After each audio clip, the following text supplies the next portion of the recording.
Well, guess what? Clutter is no fun. Clutter is no fun. Don't you want to have fun? Don't you want to have fun in your life and not be bothered with the pressure of clutter? Then let's start getting rid of our clutter. Let's start decluttering 4 times a week, or if you're a payroll homemaker, on Saturday, 1 hour. Otherwise, 4 15-minute units a week. That's it. Start in one room, work in one spot, stay there till it's decluttered for 15 minutes, throw away, put away, give away, then throw it away. Whee! Put it away. Whee! Give it away. Whee! Whee! Let's get rid of it. Let's have fun. Let's not have clutter anymore.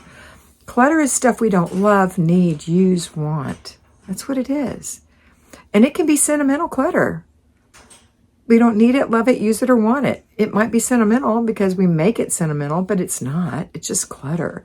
So let's quit lying to ourselves about what clutter is and get rid of it and start having fun, because as I said, clutter is no fun.